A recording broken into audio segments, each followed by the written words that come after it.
شهداء فلسطين هم شهداء الأمة.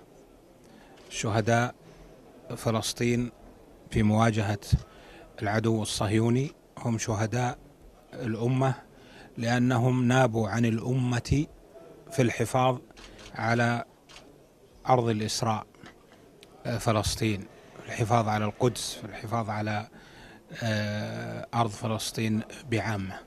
لذلك ننظر بتقدير كبير للشهداء الذين أقبلوا على ربهم وهم يجاهدون العدو الصهيوني.